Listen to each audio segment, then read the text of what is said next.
এই তো সকাল সকাল বসে পড়লাম মশলার অনেকগুলো আয়োজন নিয়ে। তো হাট থেকে গতকালকে মশলাগুলো নিয়ে আসছিলাম, হলুদ, মরিচ, এরপর ধনিয়া। আসসালামু আলাইকুম, কেমন আছেন সবাই? নতুন আরও একটি ভিডিওতে সবাইকে স্বাগতম। তো হাট থেকে মশলা নিয়ে আসছি ভাঙানোর জন্য।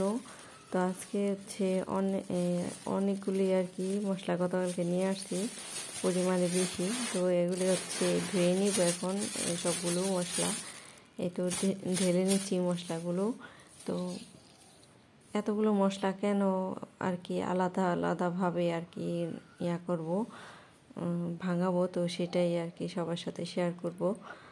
তো মশলাগুলো প্রথমে তো পানি দিয়ে ধুয়ে নিচ্ছি।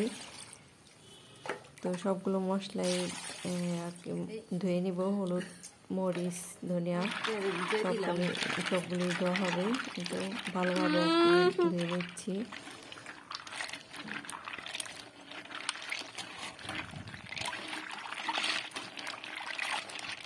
এই জায়গায় দাঁড়া একটু সরাই নি।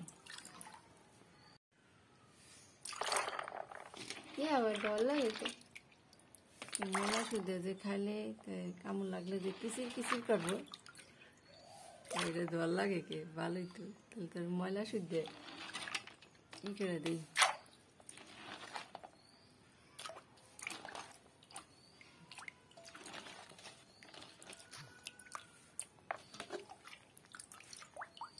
একটা ভয়েস।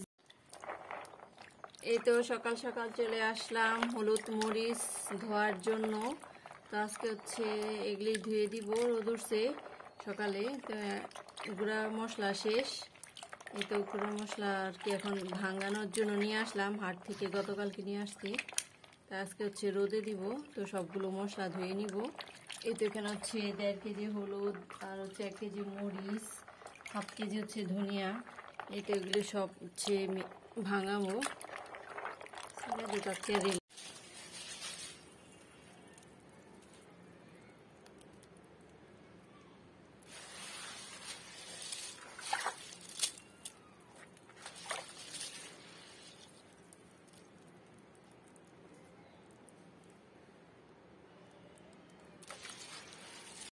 আবার পাওনা পরিশোধ করতে আবার নোটিশ দেওয়ার লাগে।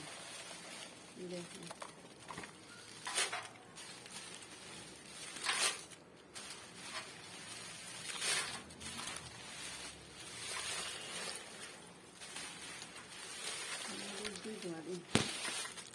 এক ধোয়ারি তো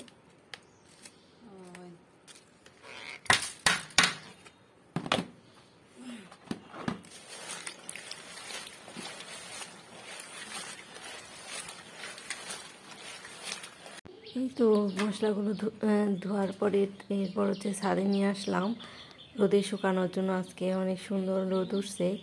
তো সবগুলো মশলাই এখন মেলে দিচ্ছি কাপড়ের মধ্যে করে। তো মরিচটা আর কি অনেকগুলো মরিচ, তো এটা আর কি একটু বড় ইয়ার মধ্যে দিছি। আর তো হলুদ আর ধনিয়া আলাদাভাবে দিছি শুকানোর জন্য। তো শুকিয়ে নিই। এই তো মশলাগুলো 2-3 দিন শুকানোর পরে তো ভাঙিয়ে নিয়ে আসলাম। এই তো মশলাগুলো আলাদা আলাদাভাবে ভাঙাইছি। তো এটা বাসার জন্য মশলাগুলো ভাঙানো হয়েছে। আর আমার নতুন করে মশলার একটা বিজনেস শুরু করতে চাই। তো সেজন্য মশলাগুলো ভাঙিয়ে নিয়ে আসলাম। তো আমার এই উদ্যোগটা কেমন হবে সবাই জানাবেন। তো ভালো হলে তো সাপোর্ট করবেন। আর যদি কোনো ভুল হয় বা হয় তো সেটাও বলবেন। এতেও এভাবেই বয়ামে করে দেওয়া হবে। তো সবগুলো মশলাই এই তো বয়ামের মধ্যে ভরে নিচ্ছি। তো দেখি শুরু করি কেমন হয়। তো আজকের মতো এই ছোট্ট ভিডিওটি এখানেই শেষ করছি। ভিডিওটি ভালো লাগলে ভিডিওটিতে একটি লাইক দিবেন, চ্যানেলটিকে সবাই সাবস্ক্রাইব করবেন। সবাই সুস্থ থাকবেন, ভালো থাকবেন। আল্লাহ হাফিজ।